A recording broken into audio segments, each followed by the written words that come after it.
할렐루야. 말씀을 함께 봅니다. 에베소서 6장 15절. 우리 찾으신 분은 한 목소리로 함께 봉독하겠습니다. 평안의 복음이 준비한 곳으로 신을 신고. 아멘. 한 번 더 봉독할까요? 평안의 복음이 준비한 곳으로 신을 신고. 아멘. 갑주를 취하라 46번째 시간, 깃발을 든 자 4번째입니다. 깃발을 든 군대. 자, 하나님은 우리가 깃발을 드는 자가 되기를 원합니다. 우리가 왜 깃발을 들어야 할까? 13절에 분명히 말합니다. 이는 악한 날에 너희가 능히 대적하고 모든 일을 행한 후에 서기 위함이라. 악한 날이 이를 것입니다. 마지막 때가 이를 것입니다. 환난 날이 이를 것입니다. 그때 우리가 서는 자, 즉 이기는 자가 되기 위해서 주님은 우리에게 말씀합니다. 하나님의 전신갑주를 취하라라고 말입니다. 여러분, 취한다라고 하는 의미, 입으라, 취하라, 이 말은 하나님이 우리에게 그냥 주는 것이 아니고 우리가 원해야 합니다. 수동적인 거죠. 내가 해야 될 역할들이 있다는 것이죠. 그러므로 우리는 전신갑주를 취하는 자가 되어야 하는 것입니다. 여러분, 전신갑주를 취하는 이유 중에 하나가 11절에 말하는 것처럼 마귀의 간계를 등에 대적하기 위하여라고 말합니다. 마귀가 가장 대표적인 것이 거짓말입니다. 미혹하고 현혹합니다. 첫사람 아담과 하와가 거짓말 때문에, 미혹 때문에, 유혹 때문에, 현혹하는 것 때문에 넘어지고 말았습니다. 그래서 하나님은 우리가 마귀의 간계를 대적하기 위해서 전신갑주를 취하라, 이렇게 말씀을 하고 있는 것입니다. 그럼 우리가 전신갑주를 취하는데 제일 먼저 취해야 될 것 중에 하나가 무엇이냐 하면 진리의 허리 띠라는 것입니다. 여러분, 우리는 믿음의 말씀 위에 집을 짓는 자가 되어야 할 줄로 믿습니다. 우리는 빛이신 예수님으로 옷 입은 자가 되어야 합니다. 말씀이 육신이 되어 오신 진리의 말씀으로 옷 입는 자가 되어야 합니다. 여러분, 우리는 진리의 영, 진리의 성령으로 옷 입은 자가 되어야 합니다. 그래서 우리가 진리의 허리띠를 뜰 때 진리의 말씀은 우리의 삶의 중심이 되게 해야 하는 것입니다. 모든 것의 시작과 출발은 말씀이어야 합니다. 말씀이어야 합니다. 여러분, 경험이 아닙니다. 체험이 아닙니다. 능력도 아닙니다. 말씀이어야 할 줄로 믿습니다. 여러분, 때로는 기록된 말씀이어야 하고, 때로는 깨달은 레마의 말씀이어야 되고, 또 하나는 계시되는 말씀이어야 합니다. 우리가 그 말씀이 우리 삶의 중심이 되게 해야 하는 것입니다. 할렐루야. 예수님은 언제나 하나님 말씀의 순종함을 통해서 말씀이 중심이 되게 했습니다. 하나님은 한 번도 말씀을 불순종한 적이 없고 말씀보다 앞서간 적이 없습니다. 그가 마귀에게 시험당했지만 이길 수 있는 비결은 그가 흠도 없고 점도 없이 십자가를 질 수 있는 자격이 됐던 이유는 그는 온전한 말씀에 순종하는 사람이었기 때문인 것입니다. 하나님이 보내신 자는 하나님의 말씀을 하나니 하나님은요 그에게 한량없는 성령을 부어주신다라고 말씀합니다. 그러므로 우리는 진리의 띠를 띠고 있어야 할 줄로 믿습니다.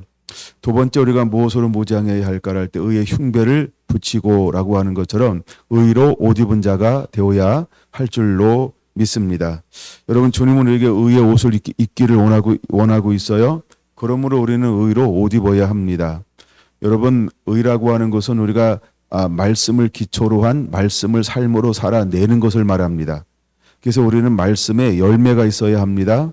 그래서 우리가 말씀을 살아내는 거예요. 신부가 입어야 될 세마포 옷은 어떤 옷이라고 말합니까? 성도들의 옷은 행실이로다 라고 하는 것처럼 우리가 신부가 입는 옷은 빛나고 깨끗한 옷이죠. 근데 이것은 성도들의 오른은 무엇일까? 하나님의 뜻대로 그대로 살아내는 아름다운 열매를 말하는 것입니다. 이제 우리는 의의 옷을 입고 있어야 할 줄로 믿습니다. 근데 대표적으로 의의 옷을 입고 있는 사람을 통해서 하나님이 하고 싶은 것이 있다고 그랬어요. 그것이 무엇이냐 하면 화평케 하기를 원하시는 것입니다. 여러분, 화평케 하는 것은 무엇이냐 하면 막힌 담을 허는 거예요. 첫사람 아담이 범죄했어요. 두 번째 아담이 회복하러 오셨어요. 근데 사람들이 그를 받아들이지 않아요. 그래서 우리는 의의 옷을 입고 옷을 입고 화평케 하는 자리에 이제 서기 위해서 우리가 의의 옷, 의의 흉배를 붙여야 한다는 것입니다. 그리고 나서 주님은 우리에게 무엇을 신으라라고 말하고 있을까 하면 이제 오늘 그 부분을 좀 다룰 것인데 평안의 복음이 준비한 곳으로 신을 신으라 이렇게 말합니다. 자, 평안의 복음 이것은 무엇일까요? 바로 진리로 허리띠를 띠고 의의 호심경을 붙이고 이것을 우리가 준비하라는 것입니다. 할렐루야. 우리가 예수 그리스도를 준비하라고 하는 것입니다. 우리가 이것에 준비가 되어져 있어야 할 줄로 믿습니다. 즉 믿음이 준비가 되어져 있어야 합니다. 화평케 하는 자의 삶으로 우리가 준비가 되어져 있어야 할 줄로 믿습니다. 여러분 주님은 우리를 무엇으로 파송하고 보내기를 원하고 있냐 하면 사신으로 파송하기를 원합니다. 근데 어떤 사신으로 파송하기를 원할까요? 고린도후서 5장 17절에서 19절에 보니까 이제는 잃어버린 수많은 영혼들에게 화목케 하는 직분을 가렸으니 라고 말하고 있는 것처럼 이제 갈라선 틈이 생긴 그곳에 가서 우리가 복음을 전함을 통해서 화평케 하는 자, 하나님과 하나 되게 하는 자, 그 삶을 살라라고 말씀을 하고 있습니다. 그러면 우리는 그 복음으로 하나가 되어야 하는 것입니다. 여러분 예수님도 제자들에게 그냥 파송한 것이 아니고 말씀을 주사 이렇게 말하고 있죠. 하나님의 선지자를 파송할 때 그냥 파송하지 않고 하나님의 말씀을 주사. 그래서 여호와의 말씀이 내 입에서 떨어지지 아니할 것이며 내가 내게 명한 것이 다 이룰 때까지 내가 너를 떠나지 않을 것이며 너와 함께 할 것이며 이 모든 말씀은 바로 화평케 하기 위해서 즉 평안의 복음으로 준비하고 난 다음에 신을 신으라 이렇게 말하고 있어요. 그러니까 신을 신는 사람들은 어떤 사람이 신을 신는 것이냐 하면 평안의 복음이 준비한 것으로 신을 신는 거야. 그러면 우리는 먼저 평안의 복음으로 준비된 즉 먼저 준비된 자가 되어야 한다는 것을 말하고 있죠. 그런 다음에 주님은 우리에게 그 신을 신고 나가기를 원하고 있는 것입니다. 자, 그럼 우리가 왜 평안의 복음으로 준비가 되지 아니하면 신을 신을 수 없을까? 또 이게 반복되는 것처럼 보이지만 다시 한번 들으시면 창세기 3장 15절이죠. 이제 아담이 범죄했을 때 뱀을 향하여 또한 사람을 향하여 이제 이렇게 저주의 말씀을 하면서 하나의 언약, 하나의 약속을 해놓습니다. 그러니까 뭔가 하나 어떤 문서에 도장을 딱 찍어서 이것을 봉해놓는 것 같은 창세기 3장 15절에 그런 말씀을 하고 있는 것이죠. 그래서 여자의 후손은 내 머리를 상하게 할 것이며 너는 그의 발꿈치를 상하게 할 것이니라 라고 말하고 있습니다. 발꿈치를 밟는 자로 이제 하나님께서 그 여자의 후손을 삼으셨다 이렇게 말하고 있는 것이지요. 더 나아가 22장 17절에 보니까 아브라함이 이삭을 드렸을 때 하나님이 그에게 뭘 선포합니까? 창세기 22장 17절 대적의 성문을 차지하게 하리라 라고 하는 것은 이제 발로 밟는 자가 되게 할 것이다. 권위의 발걸음을 옮기게 할 것이다 라고 말하고 있는 것입니다. 이번 다 저놈에 나눴던 말씀이 그래서 반복되는 말씀이니까 여러분들이 금방 이해할 거라 생각해서 빨리빨리 넘어가고 있는 거예요. 그 다음에 하나님이 아브라함의 아들이 있었어요. 누굴까요? 이삭입니다. 드디어 이삭 때 하나님은 이것을 한 번 더 나아가서 이것을 어떻게 회복될 것인지에 대해서 그가 결혼하고 난 다음에 20년이 지나도록 자녀가 없었어요. 60세가 되었습니다. 하나님이 태의문을 열어서 쌍둥이를 임신하게 했어요. 근데 그 안에서 에서하고 누가 나눠지죠? 야곱이라고 하는 아들이 나눠지게 된다는 겁니다. 근데 하나님이 이미 리브가가 하나님께 기도할 때 작은 자, 큰 자가 작은 자를 섬기게 될 것이다라고 말하면서 먼저 나오는 사람이 누구? 에서였다. 근데 그는 붉었고 털이 많았더라. 근데 그는 무엇을 하면서 성장했죠? 사냥꾼으로 자라나는 것을 볼 수 있습니다. 그는 사냥꾼은 무엇을 많이 묻히고 흘릴까요? 그렇죠. 피를 많이 흘린다. 그럼 사냥꾼의 길 중에 하나는 뭐냐 하면 잔인함 이런 부분이 있다라고 하는 겁니다. 근데 이 속성은 누구를 닮은 것이냐 하면 그렇죠. 악한 자, 마귀를 닮은 이런 속성을 가지고 있다라고 하는 것이고요. 또 한 사람 이제 야곱이라고 그러는데 야곱이라고 하는 사람의 이름이 발꿈치를 잡았다 해가지고 야곱이랬단 말이에요. 그래서 이 말이 다시 한번 아케부 이렇게 말씀드렸죠. 발꿈치를 잡은 자.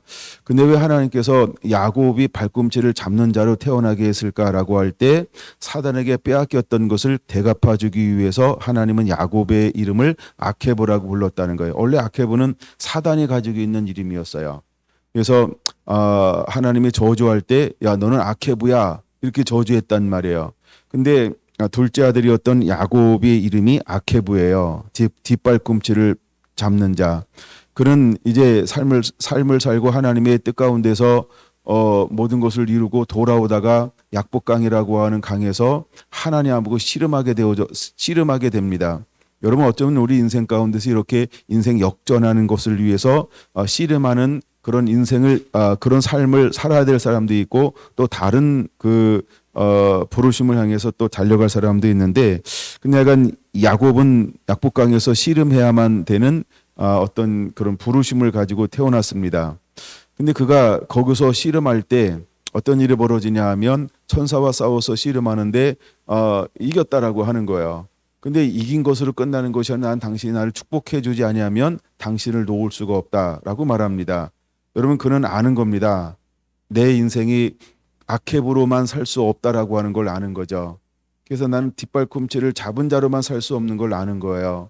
여러분 예수님께서 우리를 대신해서 십자가를 지셨던 것처럼 여러분 예수님의 십자가를 짐을 통해서 마귀의 모든 계획을 파쇄하셨던 것처럼 야곱은 거기서 씨름함을 통해서 이제 주어졌던 저주가 변하여 축복의 이름으로 바뀌는 현상이 야곱을 통해서 일어나야 한다는 것입니다. 그래서 하나님은 그곳에서 야곱이 씨름하게 하셨고 그 씨름할 때 그는 찾아가 주셨고 그 다음에 이겼음에도 불구하고 그에게 이제 그의 끝까지 씨름하는 것을 보기 위해서 또한 그는 떠나지 아니했다라고 하는 거죠. 그러고 난 다음에 그의 이름을 바꿔주었어요. 이스라엘. 여러분 이스라엘의 이름의 뜻이 무엇인지 아시죠? 하나님과 겨루어서 이겼다라는 겁니다. 그래서 싸워서 이긴 자가 이스라엘이라고 하는 것입니다. 여러분 이스라엘은 깃발을 든 자, 깃발을 든 자입니다. 그는 승리자인 것입니다. 그래서 하나님이 야곱에게 무엇을 교육하기 원하냐 하면 이제는 하나님만 의지하는 자가 되라라는 것입니다. 여러분 아케부로 살 때에는 자기가 머리를 썼어요. 나름대로 자기가 무엇인가를 하려고 해서 취했단 말이에요. 근데 그것 가지고 안 된다는 거예요. 물론 그 이후에 하나님을 전적으로 의지함을 통해서 이제 라반의 집에서 살았습니다. 그래서 21년 동안 사는 동안에 하나님이 어마어마한 축복을 받았어요. 근데 아직 해결되지 않은 것이 하나 있었어요. 그는 여전히 누구로 21년을 살았습니까? 아케부 발목을 잡는 자로 살았습니다. 그는 실제로 발목을 잡지 않았습니다. 그러나 라반은 야곱에게 무엇을 받습니까? 야, 너는 나의 발목을 잡는구나 라고 생각한다는 것입니다. 근데 여러분 21년 동안 한 번도 야곱은 발목을 잡은 적이 없습니다. 근데도 불구하고 사람들은 그를 뭐라고 부른다고요? 뭐라고 부른다고요? 너는 발목을 잡는 자구나 라고 말입니다. 언젠간 우리가 그렇게 살지 않아도 영적으로 우리의 부르심, 영적으로 우리의 이름이, 영적으로 우리의 삶에 그런 전환점이 일어나야 한다는 것을 야곱을 통해서 우리에게 보여주고 있는 것이죠. 그래서 그 축복을 받고 이제는 약속의 땅으로 돌아갈 때 베델에서 하나님께서 돌아오게 할 때 내가 너와 함께 할 것이다라고 말했던 것처럼 그는 이제 떠나갔다가 돌아오는 시즌이 필요합니다. 드디어 때가 돼서 돌아올 때 그는 더 이상 야곱이라고 하는 이름을 가지고 약속의 땅에 들어올 수 없었다라고 하는 겁니다. 그래서 하나님께서 그의 이름을 바꿔주어야 하는데 거기서 변화가 일어나는 곳이 어디냐면 바로 약복강이라고 하는 것입니다. 그것을 씨름함을 통해서 그는 전적으로 하나님만을 의지하는 사람이 되었고 그는 전적으로 하나님께 순종하는 사람이 되었던 것입니다. 이제 우리 삶 가운데도 이런 영적인 변화들이 일어나야 합니다. 여러분 야곱은 어떤 사람일까요? 야곱은 창세기 25장 28절에 보면 그는 종용한 사람이다라고 말합니다. 이 종용한 사람, 조용한 사람 이런 탐이라는 히브리어를 사용한 데는 온전하다, 흠이 없다라고 하는 말입니다. 다르게 말하면 그는 의로운 사람이었다 이렇게 말하고 있습니다. 근데 그의 이름은 아케브, 발목을 잡는 자였다는 것이죠. 여러분 21년이라고 하는 더 긴 시간이 지났습니다. 그러고 난 다음에 드디어 씨름함을 통해서 천사와 싸워 씨름함을 통해서 즉 전적으로 하나님의 은혜가 아니군 나는 아무것도 아닙니다라고 하는 것을 온 인격적으로 고백하고 나서야 그런 이름의 변화가 주어지기 시작했다는 것이죠. 어쩌면 여러분 우리가 걸어가야 이 길도 그렇게 전적으로 하나님의 말을 의지하지 아니하면 이 마지막 때 악한 자와 싸워서 이기지 못할 수 있다는 걸 우리가 깨달아야 합니다. 여러분 잘 보세요. 야곱은 에서와 싸우는 줄 알았습니다. 근데 하나님은 에서와 싸우지 않게 했습니다. 그리고 어떤 싸움을 싸우게 했나요? 그는 통치자들, 권세자들, 어둠의 세상 주관자들, 하늘에 있는 악한 영들을 상대하기 위해서 약복강가에서 씨름하게 했던 것입니다. 더 이상 그는 에서와 씨름하지 않습니다. 그리고 그는 그 이후로 그는 하늘에 속한 악한 영들과의 거룩한 전쟁에서 싸워서 이기는 자로의 이스라엘로의 변화가 일어났던 것입니다. 이제 우리 안에 이런 변화들이 일어나야 할 줄로 믿습니다. 자, 오늘은 세 번째 부분을 좀 더 깊이 다룰 겁니다만 이 부분을 지금 보여주고 있는 거고요. 그 다음에 왜 평안의 복음이 준비한 곳으로 신을 신어야 하는가라고 하는 것입니다. 왜 하나님은 우리에게 평안의 복음이 준비한 곳으로 신을 신으라 이렇게 말하고 있을까요? 여러분 신을 신은 사람이 해야 할 일이 있습니다. 신을 신은 사람이 해야 할 일이 무엇일까요? 우리가 이사야 52장으로 한번 보겠습니다. 이사야 52장. 이사야 52장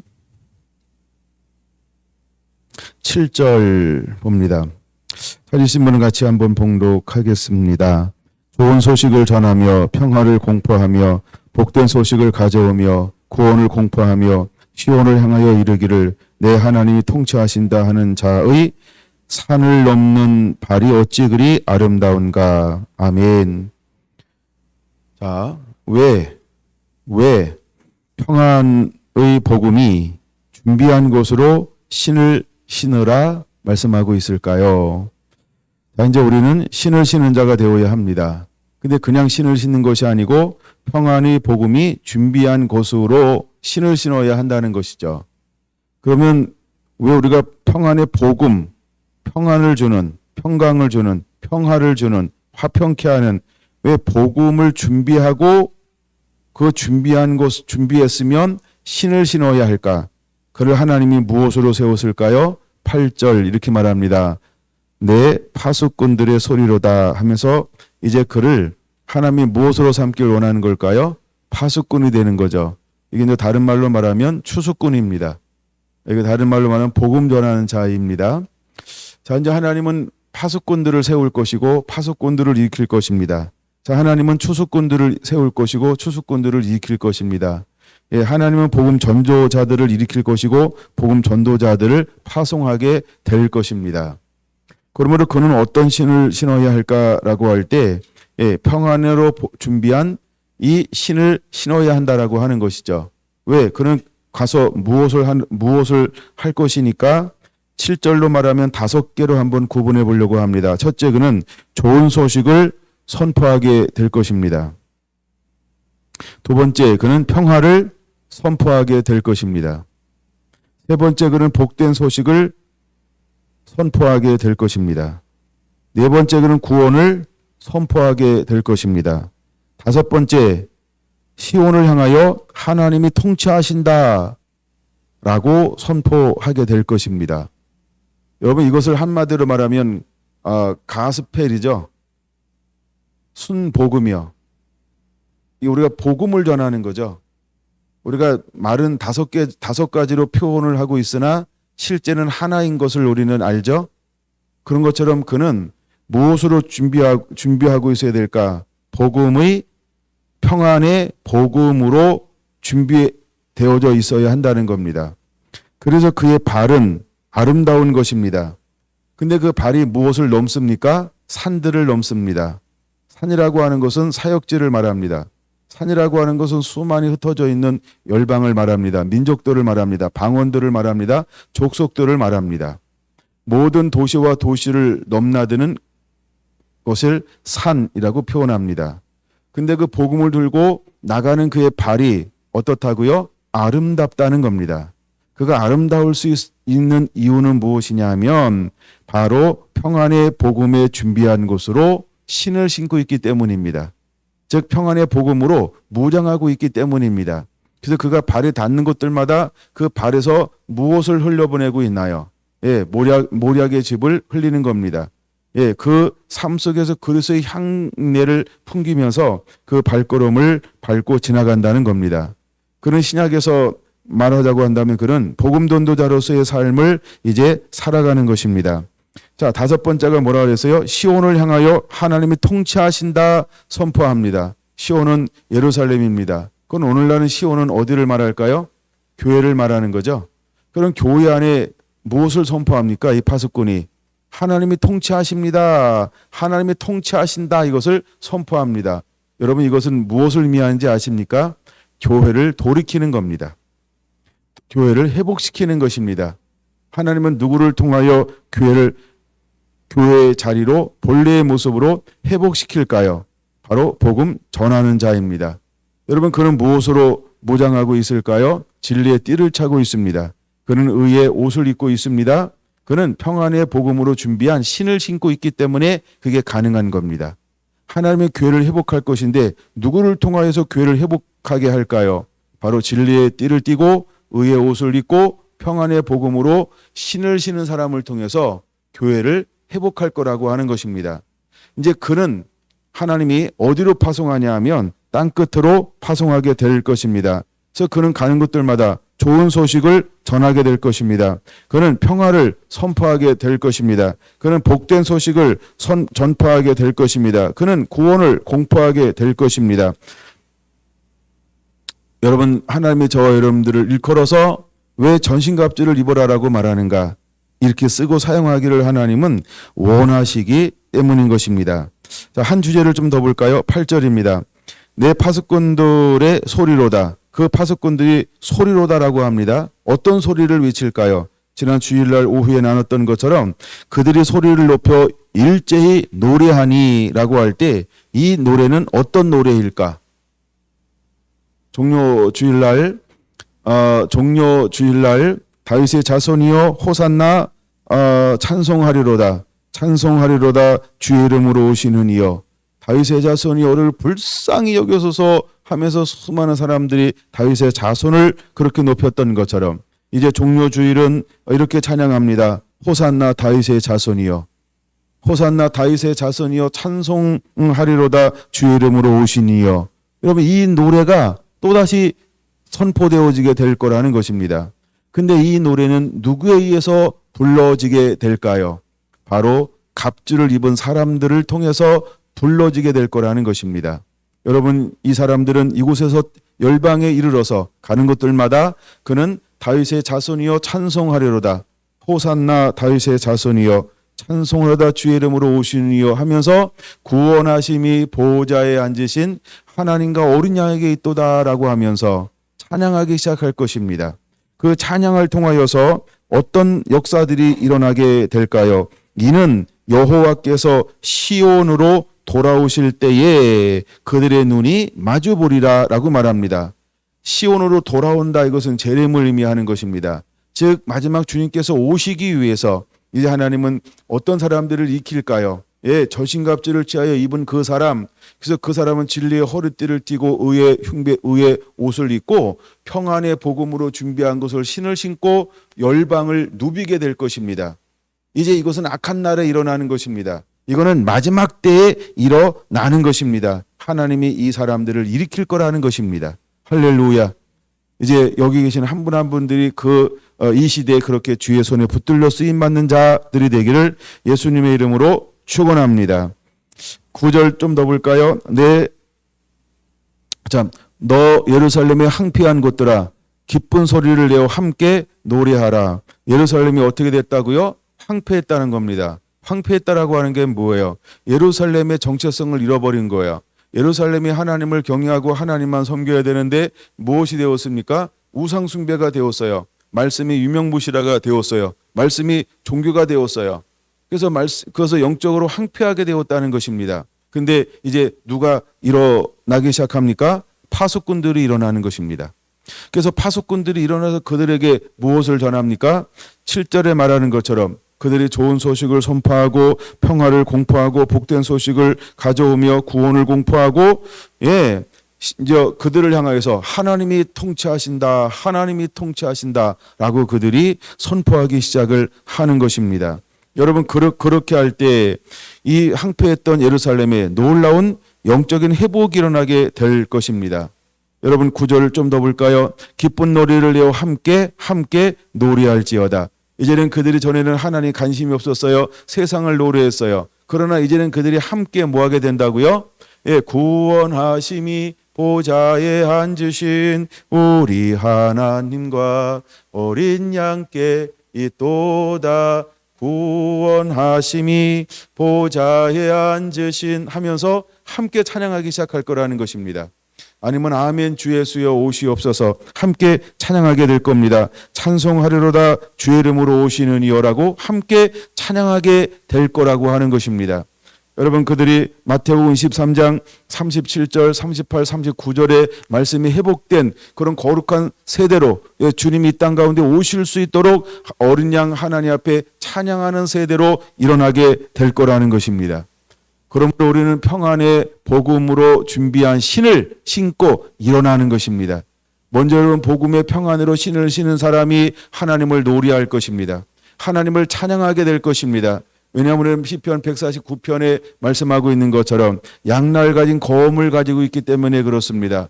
여러분 우리의 입술에는 하나님을 향한 찬양이 있기 때문인 것입니다.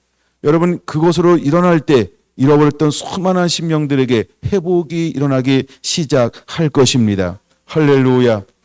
여러분 우리가 히스기야가 찬양할 때 하나님의 군대가 임하셔서 전쟁 가운데 전쟁을 이기셨던 것처럼 우리가 찬양할 때 수많은 사람들에게 여러분 철고랑이 끊어질 것입니다. 모든 묶임에서 노임받고 자유하는 역사들이 일어나게 될 것입니다. 바로 하나님이 그 사람들을 지금 부르고 있는 것입니다. 이것이 우리가 입어야 할 하나님의 전신갑주라고 하는 것을 우리는 기억해야 합니다. 여러분 단순히 바울과 실라가 찬양할 때만 옥문이 열리는 것이 아니고 이제 마지막 추수꾼들이 이제 전신갑주를 입은 그 사람이 그 삶 가운데서 하나님을 향하여 노래할 때 모든 묶였던 것이 풀어지게 될 것입니다. 수많은 사람들의 어깨에서 멍에가 꺾어 부러지는 역사들이 일어나게 될 것입니다. 여러분들이 그런 사람으로 일어나게 되기를 예수님의 이름으로 축원을 드립니다. 마태복음 10장을 한번 보겠습니다. 마태복음 9장 35절부터 볼까요? 예수께서 모든 도시와 마을에 두루 다니사. 그럼 예수님께서 두루 다니기 위해서 예수님 발에는 무엇을 신었을까요? 그는 복음으로 준비한 신을 신었다라고 하는 것입니다. 그래서 그들의 해당해서 가르치시며 천국 복음을 전파하시며 모든 병과 모든 약한 것을 고치셨습니다. 그 다음에 그는 이렇게 우리에게 말씀하고 있습니다. 무리를 보시고 불쌍히 여기시니 이는 그들이 목자 없는 양과 같이 고생하며 기진함이라. 이에 제자들에게 이르되 추수할 것은 많되 일꾼이 적으니 그러므로 추수하는 주인에게 청하여 추수할 일꾼을 보내어 주소서 하라라고 말입니다. 이제 여러분 이 시대에 하나님은 어떤 사람들이 일어나기를 원하고 있을까요? 평안의 복음으로 준비하고 신을 신는 사람들이 일어나기를 원하는 것입니다. 그래서 이렇게 말합니다. 악한 날에 능히 대적하여 서기 위함이라. 여러분 마귀의 계계를 대적하기 위해서 전신갑주를 취하라라고 말합니다. 이제 우리는 이 시대가 어떤 시대인지를 알아야 합니다. 이제 우리는 진리의 띠를 띄워야 합니다. 의의 옷을 입어야 할 줄로 믿습니다. 평안의 복음으로 준비된 신을 신는 자가 되어야 하는 것입니다. 하나님은 그 사람들을 통하여 일하실 것입니다. 바로 여기 예수님께서 그 이후에 12 제자에게 무엇을 나누어 주었습니까? 그들을 부르사 더러운 귀신을 쫓아내며 모든 병과 모든 약한 것을 고치는 권능을 주었습니다. 그러고 난 다음에 그들을 어떻게 했습니까? 5절 이하에 보니까 그들을 파송하고 있는 것을 볼 수 있습니다. 이방인의 길로도 가지 말며 사마리아의 고을로도 들어가지 말고 오히려 이스라엘 집에 잃어버린 양에게로 가라. 가면서 전파하여 말하되 천국이 가까이 왔다 하고 병든 자를 고치며 죽은 자를 살리며 나병 환자를 깨끗하게 하며 귀신을 쫓아내되 너희가 거저 받았으니 거저 주라 라고 말입니다. 이제 하나님이 이것을 위해서 제자들을 파송하고 있는 것입니다. 여러분, 그들은 지금 무엇으로 하나님께서 겸비케 하고 있나요? 바로 평안의 복음으로 겸비케 했습니다. 그들은 예수님과 늘 함께 했습니다. 수많은 복음을 들었어요. 그리고 복음을 들은 것 위에다 예수님이 무엇을 더해 주셨다고요? 권능을 더해 주셨던 것입니다. 그러고 난 다음에 예수님이 가야 할 도시 마을마다 둘씩 짝을 지어서 그들을 파송하고 있다라고 하는 것입니다. 그들이 가서 무엇을 했을까? 가는 곳들마다 복음을 전하게 했습니다. 그 다음에 마귀를 멸하라 말씀하고 있는 것입니다. 이를 위해서 하나님은 우리에게 이렇게 말하는 것입니다. 전신갑주를 취하여 입으라 라고 말입니다. 여러분, 제자들이 가는 곳은 어떤 곳이었을까? 16절은 이렇게 말하죠. 보라, 내가 너희를 보냄이 양을 이리 가운데 보낸것 같도다. 그러므로 너희는 뱀같이 지렸고 빌같이 순결하라. 사람들을 삼가라. 그들이 너희를 공회에 넘겨주겠고 그들의 희당에서 채찍질을 하리라. 또 너희가 나로 말미암아 총독들과 임금들 앞에 끌려가리니 이는 그들과 이방인들에게 증거가 되게 하려 하심이라 라고 말하고 있습니다. 여러분, 고난이 유익이 되는 방법이 있습니다. 우리가 끌려가는 것은 실패한 것이 아니고 하나님의 놀라운 뜻이 있다라고 하는 것입니다. 거기 분명히 말합니다. 누구에게 복음을 증거하게 하려고? 총독들과 임금들에게 복음을 증거하게 하려고 끌려가게 할 것이라고 하는 것입니다. 여러분, 끌려가지 않아도 감사요, 끌려가도 감사인 것입니다. 파송받은 사람들은 이렇게 하나 저렇게 하나 그 목적이 무엇으로 살아야 할까요? 바로 복음이라는 것입니다. 내가 준비된 평안의 복음이 내 발길에 닿는 곳들마다 하나님은 선포되기를 원하는 것입니다. 바로 이 사람들이 깃발을 들고 올라오는 강한 용사여 깃발을 들고 올라오는 하나님의 군대라고 하는 것, 바로 이 사람들이 이기는 자라고 하는 것을 하나님은 우리에게 보여주고 싶어 하는 것입니다. 여러분들이 그런 주인공들이 되시기를 바랍니다. 여러분, 우리가 여러 가지 상황을 만날 때 주님은 우리에게 뭐라고 말씀을 요구하고 있나? 22절 같이 읽습니다. 또 너희가 내 이름으로 말미암아 모든 사람에게 미움을 받을 것이나 끝까지 견디는 자는 구원을 얻으리라. 28절 몸은 죽여도 영혼은 능히 죽이지 못하는 자들을 두려워하지 말고 오직 몸과 영혼을 능히 지옥에 멸하실 수 있는 이를 두려워하라. 할렐루야. 여러분, 우리의 두려워할 분은 오직 한 분이라는 것이죠. 여러분, 두려워할 분은 한 분이라고 하는 거예요. 우리는 어떤 상황을 두려워하는 건 아닙니다. 어떤 여건을 두려워하는 건 아닙니다. 그러니까 어떤 환경 때문에 두려워하는 건 아닙니다. 여러분, 그것은 우리가 점령해야 할 산이라고 하는 걸 깨달아야 합니다. 그러므로 우리는 평안의 복음으로 준비가 된 상태에서 신을 신는 것입니다. 그래서 어떤 환경을 만난다 할지라도 이 주님이 나와 함께 하시는 말씀의 능력 앞에 평강을 잃어버리지 않습니다. 그래서 우리는 평강으로 하나가 되어졌어요. 아버지의 평강이 내 마음에 인을 쳤습니다. 어떤 환경이 온다 할지라도 이 평강을 잃어버리지 않게 될 것입니다. 할렐루야. 여러분, 스데반의 얼굴이 천사 얼굴같이 변화되었다. 예수님은 십자가에서 마지막으로 기도합니다. 주여, 저들의 죄를 용서하여 주시옵소서. 그 이유가 무엇일까요? 알지 못하고 행하기 때문이라고 말합니다. 여러분, 예수님은 그것을 기쁨으로 평안으로 받아들였습니다. 스데반은 돌 던지는 그 사람들을 평안으로 받아들였습니다. 어찌 그들이 평안으로 받아들일 수 있었을까? 그는 평안의 복음으로 옷 입고 있었기 때문인 것입니다. 할렐루야. 그러므로 우리는 진리의 허리띠를 띄워야 합니다. 우리는 우리의 흉배를 붙이고 있어야 할 줄로 믿습니다. 그럴 때 평강의 복음으로 준비가 되어져서 이제 드디어 사역을 위한, 파수꾼을 향한, 전도자를 향한, 추수를 향한 이제 현장으로 파송 받을 수 있기 때문인 것입니다. 여러분, 그러므로 우리는 이것으로 옷 입고 준비된 자가 되기를 예수님의 이름으로 축원을 드립니다. 여러분, 70인 제자의 파송이 누가복음 10장에 기록되어져 있습니다. 누가복음 10장을 한번 보려고 합니다. 누가복음 10장도 비슷하게 이렇게 말하죠. 누가복음 10장 1절 그 후에 주께서 따로 70인을 세우사 친히 가시려는 각 동네와 각 지역으로 둘씩 앞서 보내시며 이르시되 추수할 것은 많되 일꾼이 적으니 그러므로 추수하는 주님에게 청하여 추수할 일꾼을 보내어 주소서 하라 갈지어다 하면서 그들을 파송하고 있는 것을 볼 수 있습니다. 여러분 왜 우리가 신을 신어야 할까? 예수님이 가시려고 하는 그곳에 예수님의 사신이 되어서 예수님의 이름으로 이제 둘씩 그 땅을 밟는 것입니다. 그럼 이제 우리가 전신갑주를 입어야 될 이유가 어디 있을까요?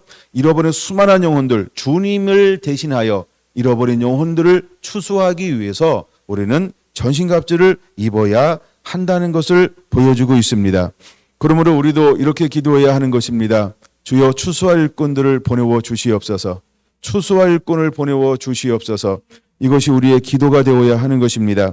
그 다음에 갈지어다라고 말하면서 이렇게 말합니다. 3절 내가 너희를 보냄이 어린 양을 이리 가운데 보낸가 같도다 라고 말입니다. 여러분 동일하게 말씀을 하고 있어요. 그러나 더 중요한 건 우리가 이제는 가야 한다라고 하는 것입니다. 13절 봅니다. 화있을진저 고라시나 화있을진저 베사다야 너희에게 행한 모든 권능을 도로와 시돈에게 행하였더라면 그들이 벌써 베옷을 입고 제에 앉아 회개하였으리라. 여러분 우리가 원하는 곳으로만 가는 것이 아니고 주님이 마음에 감동되고 인도하는 대로 가는 자가 되어야 할 줄로 믿습니다. 사도 바울은 1차 전도여행 가운데서 이제 안디옥을 지나서 이고니온 그 다음에 루스드라 더베 루스드라 로 복음을 증거하러 갔습니다. 2차 전도여행 때 또다시 역순으로 이제 복음을 증거하기 시작했습니다. 더베를 지났습니다. 그 다음에 루스드라에 이르렀어요. 이고니온에 이르렀어요. 다시 안디옥으로 발걸음을 옮기려고 합니다. 근데 그때 하나님의 영이 임하셔서 마게도나로 가라. 여러분 이 사실 그렇지 지금은 차 타고 한 5시간 6시간 가야 될 거요.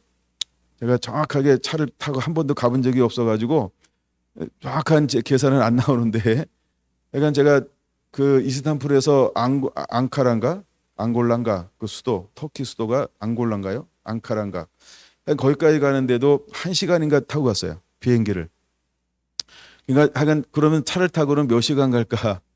제가 최근에 지도 본 것 중에 하나가 그 이스탄불에서 그 에베소까지 가는데 4시간 반인가 걸린대요. 근데 거기서 이 안디옥은 또 엄청나게 가야 되거든요. 그건 뭐 하여간 차 타고도 그냥 하루를 가야 된다라고 본다고 한다면 걸어서는 얼마 걸릴까요? 1주가 걸릴까요? 2주가 걸릴까요? 한 달이 걸릴까요? 예, 근데 하나님의 성령은 뭐 하라고 하는 거예요? 이곳에서 하지 말고 가라는 겁니다. 가라는 것이죠. 자, 이 말씀이 뭐냐 하면 화이스냐 고라시나 화이스냐 베사다야라고 말합니다. 왜 고라신과 베세다는 화가 있어야 될까요? 거기는 많은 복음이 전파됐습니다. 많은 하나님의 능력이나 기적이나 표적이나 주를 만날 수 있는 많은 하나님의 기회를 주었어요. 근데 그들은 어떻게 했습니까? 받아들이지 않았다라고 하는 것입니다. 그 다음에 15절 가버나움아 내가 하늘에까지 높아지겠느냐 음부에까지 낮아지리라. 여러분 이 고라신과 베사다나 가버나움은 다 그 근처에 있는 거예요. 예수님께서 3분의 2를 이곳에서 머물렀죠. 갈릴리 호소 가버나움, 이 갈릴리에서 3분의 2를 머물렀어요. 거기서 수많은 기적과 표적과 이적과 능력과 말씀이 선포됐습니다. 근데 그들은 어떻게 했습니까? 회심하지 않습니다. 돌아오지 않습니다.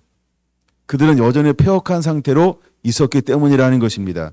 그러나 두로와 시돈은 어떤 지역일까요?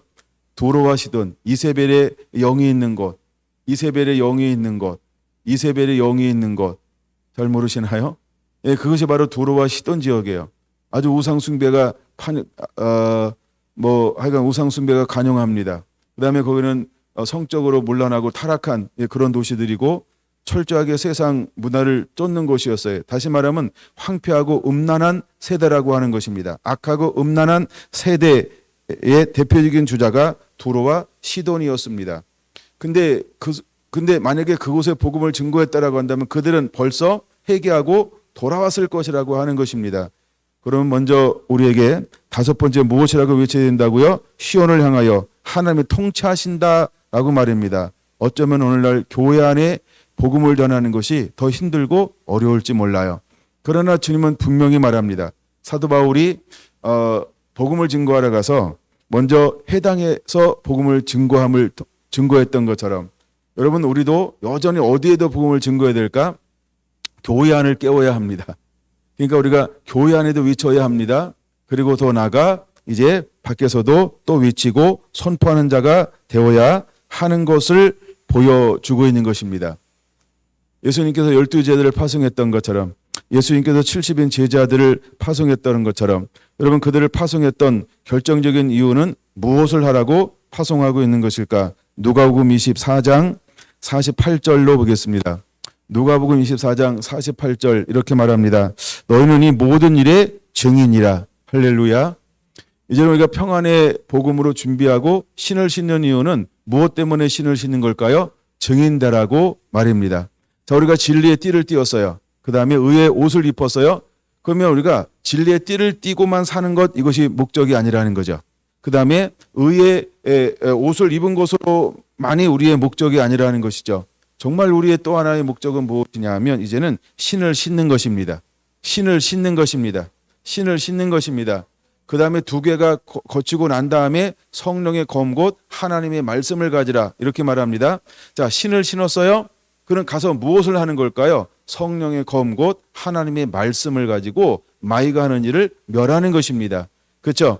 예, 타락하고 주님을 떠났던 수많은 심령들을 복음으로 그들을 주께로 돌아오게 하는 추수꾼의 역할을 온전히 감당해야 한다는 것입니다. 근데 중간에 두 개가 아직 안 나눴지만 그 두 개는 여러분 다 알잖아요. 그 다음에 우리가 무엇으로 가져야 될까요?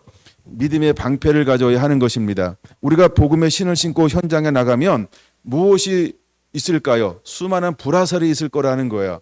그래서 우리가 복음의 신을 입고 삶의 현장, 즉 치열한 영혼을 구원하는 영적 현장에 가면은 믿음의 방패를 반드시 소유하고 있어야 한다는 겁니다. 그러면 우리는 수많은 조롱이 올 거고 멸시가 올 거고 복음에 대한 도전이 올 것이고 우리의 정체성에 도전이 올 것입니다. 우리가 어떤 장관이 되기 위해서는 청문회를 해야 되는 것처럼 우리가 복음의 현장 가면요, 사단은 와서 우리를 정말로 있는 거 없는 거 다 만들어서 우리를 무너뜨리려고 할 것입니다. 그럼 우리가 무엇을 가지고 있어야 될까요? 믿음의 방패라는 것입니다. 그럼 우리는 믿음의 방패가 무엇일까요? 예, 물론 우리는 지금 무엇으로 옷 입고 있어요? 진리의 허리띠를 차고 있어요. 그다음에 의의 옷을 입고 있어요. 그것만 가지고도 안 된다는 거예요. 여러분 우리가 확신을 가지고 또다시 가지고 있어야 돼요. 믿음의 방패를 또 가지고 있어야 한다는 겁니다. 우리가 믿음의 방패를 가지고 있어야 될 이유는 뭐라고요? 수많은 불화살, 공격들이 올 거라는 것입니다. 우리의 정체성을 공격할 거예요. 예, 수많은 사람들이 우리를 공격해 올 겁니다. 근데 그 배후에는 누가 있는 겁니까? 악한 영이 있는 것이죠. 사단이 있는 거예요. 사단이 수많은 거짓말로 우리가 거짓 뉴스와 참 뉴스가 있는 것처럼 어떤 건지 참이 뭔지 거짓이 뭔지 모르죠. 우리는 정보가 없어서 모르는 거예요. 예, 정보가 없어서 잘 몰라요. 그러나 정보를 가지고 있는 사람들은 진짜 알아요. 그렇죠? 그 다음에 거짓말하는 사람 내가 거짓말하는 걸 진짜 알아요. 그 다음에 내가 참말하는 사람 진짜 내가 참인 걸 알아요. 그러나 우리는 권력의 중심부에 있지 않아서 또 그 사람들을 몰라. 예, 그래서 윤심이 뭔지 뭐 이런 거 모르잖아요. 우리는 문심이 뭔지 이런 것도 모르고. 근데 우리는 그걸 모르지만 그러나 그런 것처럼 사단은요 수많은 관계를 통해서 여러분들이 복음의 현장에 나갈 때 여러분들 수준에 맞게 공격해 올 거예요. 여러분들이 감당에 막 벅찬 그런 걸로 여러분들을 공격해 올 것입니다. 그럼 우리는 반드시 믿음의 방패를 견고하게 들고 있는 자가 되어야 할 줄로 믿습니다. 믿음의 방패에서 불화살을 다 막아냈어요. 근데 그것만 가지고 되지 않아요. 그 다음에 우리가 뭘 또 쓰라고 말하고 있죠? 구원의 투구와라고 말하고 있는 것처럼 우리가 구원의 투구를 써야 한다라고 하는 것입니다. 여러분 사단은 할 수 있으면 이 세상의 자랑과 욕망을 가지고 육신의 정욕을 가지고 우리를 끊임없이 우리를 현혹시킬 것입니다. 그래서 어떤 우리의 생각을 허벌나게 공격해 올 거예요. 생각을 막 어마어마하게 공격해 올 것입니다. 그러므로 구원의 투구 이게 뭐예요? 나는 하나님의 자녀다. 나는 하나님의 사신이다. 하나님은 나의 아버지다. 나는 만군의 주 여호와 하나님의 이름으로 나가노라라고 하는 뭘 가지고 있어야 될까요? 확신입니다. 흔들리지 않는 확신이 있어야 한다는 거예요. 확신이 있어야 된다는 거예요. 물론 진리로 무장하고 있어요. 예, 의의 흉배, 이것도 진리죠. 옷을 입고 있어요. 그 다음에 복음으로 나가서 막 평안으로 막 복음을 증거하고 있어요. 그다음에 믿음의 방패를 들고 있어요. 근데도 불구하고 사단은 또다시 우리를 공격해 올 거라는 거예요. 그러므로 우리는 거기서 멈추는 것이 아니고 구원의 투구로 우리가 확신을 가지고 있어야 된다는 겁니다. 계속해서 사탄은 우리에게 진짜인가? 아니 기다려봐. 목사님들 물어보고 기다려봐. 저기 뭐 기도 받아보고 좀 기다려봐. 한 사람 가지고 안 돼. 한 3명은 물어봐야 돼. 뭐 이래가지고 막 우리를 막 헷갈리게 할 겁니다. 그래서 우리가 구원의 투구를 써야 될 이유는 확신을 가지라는 것입니다. 확신을 가져야 한다는 겁니다. 여러분 그것만 가지고 되지 않죠? 자, 이제는 우리가 날 스스로 보호했습니다. 그 다음에는 우리가 무엇을 가져야 할까요? 성령의 검 곧 하나님의 말씀을 가지라는 것입니다. 결국 우리가 이 모든 것으로 무장하고 내가 넘어지지 않아야 합니다. 할렐루야. 첫사람 아담이 실패하지 않아야 했는데 아담은 실패했어요. 두 번째 아담이신 예수님은 실패하지 않았어요. 그가 실패하지 않은 이유가 무엇일까요? 시험할 때 그는 성령의 검을 사용했기 때문인 것입니다. 여러분 사단은요 성령의 검을 사용할 때 하나님의 사람을 이길 수가 없습니다. 갑주를 입은 사람을 이길 수가 없습니다. 그러므로 여러분들은 갑주를 입어야 하는 것입니다. 왜 우리가 말씀을 열심히 공부하고 또 읽어야 하고 또 암송해야 하고 내 머릿속에 간직해야 할까요? 그리고 왜 우리가 은혜 나눔을 통해서 그 은혜로 하나로 무장하고 있어야 될까요? 성령의 검을 날카롭고 예리하기 위해서 그때 필요한 하나님의 말씀으로 사단을 무력화시키기 위해서 우리는 성령의 검 곧 하나님의 말씀을 가져야 하는 것입니다. 여러분 에베소 1장 18절 19절 20절에서 주연에게 지혜와 계시의 영을 부어주시옵소서. 하나님을 아는 자가 되게 하여 주옵소서. 내 눈을 열어 부르시며 소망이 무엇인지를 알게 하여 주옵소서. 그가 끊임없이 기도했던 이유가 무엇일까? 그는 성령의 검을 날카롭게 하는 것입니다. 성령의 검을 날카롭게 하는 것입니다. 그래서 그는 자기를 공격하는 모든 것을 무력화시킬 뿐만 아니라 수많은 하나님이 세우라고 했던 교회를 견고하게 세우기 위해서 그는 끊임없이 그것을 기도했다라고 하는 겁니다. 우리는 여러분 성령의 검으로 무장하고 있어야 하는 것입니다. 여러분에게 그런 은혜가 그대로 임하게 되기를 원합니다. 우리가 이것을 왜 해야 되는지를 명확히 알고 있어야 돼. 우리의 삶은 증인의 삶으로 하나님이 부르셨기 때문입니다. 다시 오실 주의 길을 열라라고 주님은 우리에게 이 부르심을 주었기 때문인 것입니다. 여러분 사도행전 1장 8절은 분명히 말합니다. 이제 성령의 권능이 너에게 임하시면 성령이 너에게 임하시면 너희가 권능을 받고 땅까지로 내 증인되라는 것입니다. 여러분 증인되기 위해서 하나님 우리에게 성령의 권능을 입혀주게 될 것입니다. 성령의 검을 가지고 우리가 무엇을 해야 할까? 표간의 복음으로 신고 이제 복음을 증거하러 갑니다. 근데 그 가운데 수많은 것들이 영적인 부닥침들이 있을 것입니다.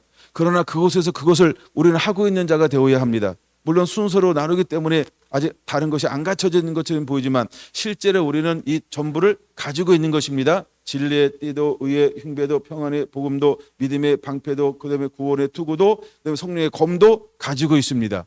이제 우리가 이것을 완벽하게 가지고 가서 삶의 현장에 평안으로 복음으로 예비한 신을 신고 들어갈 때 여러분 이 사람이 들어오면 누가 놀랄까요? 귀신이 합니다. 악한 영이 합니다.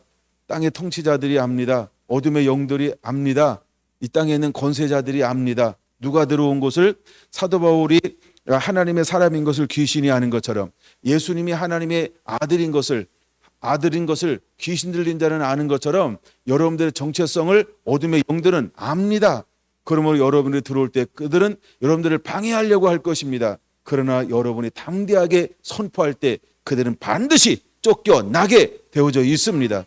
우리의 정체성이 무엇인지를 아는 자가 되기를 원합니다. 예수님이 십자가에서 다 이루었다. 그리고 숨을 거두셨어요. 이것이 오늘 오후 3시죠. 예. 그랬던 것처럼 그는 다 이루었다는 거예요. 예. 아버지여 나의 원대로 마옵시고 아버지의 원대로 되기를 원하나이다. 이제 우리가 자기를 부인하고 자기 십자가를 질 때 하나님은 저 여러분들을 이렇게 존귀하고 귀하게 쓰고 사용하게 될 줄로 믿습니다. 말씀을 한 절만 더 보고 마치겠습니다. 사도행전 2장입니다. 40절, 사도행전 2장 40절 읽을까요? 시작. 또 여러 말로 확증하며 권하여 이르되 너희가 이 패역한 세대에서 구원을 받으라 하니. 아멘. 자, 이제 12 사도들이 나가서 모인 사람들을 향하여서 뭐라고 외치고 있습니까? 너희가 이 패역한 세대에서 구원을 받으라. 사도 바울이 복음 들고 나가는 그 시대는 어떤 시대였을까요? 패역한 세대였다는 것입니다. 패역한 세대였다는 것입니다. 옆에 하나 적어 놓으세요. 마태복음 12장 39절 40절. 그 시대는 어떤 세대였을까? 악하고 음란한 세대입니다. 여러분, 예수님이 사역했던 세대나 제자들이 사역하는 세대나 오늘 저와 여러분들이 사역하는 세대는 다른가요? 같은가요? 같다는 것입니다. 악하고 음란한 세대요, 패역한 세대입니다. 하나님을 떠난 세대입니다. 그런데 하나님의 성령이 함께하고 그들의 전신갑주를 입는 동시에 그들은 강한 용사가 되었습니다. 그들은 깃발을 들고 올라오는 자가 되었습니다. 41절 뭐라고 외치고 있나요? 이 말을 받은 사람들은 세례를 받음에 이날에 신도의 수가 3천이나 더하더라. 할렐루야. 여러분, 사도들을 통해서 예수님은 깃발을 들고 올라오게 했습니다. 그들의 복음 들고 나가서 그들은 이기는 자가 되었습니다. 이제 오늘 이 시대에 우리가 갑옷을 입어야 될 이유가 어디 있을까? 하나님은 저 여러분들이 이기는 자가 되기를 원합니다. 하나님 앞에 이기는 자로 서게 되기를 예수님의 이름으로 축원합니다. 기도하겠습니다.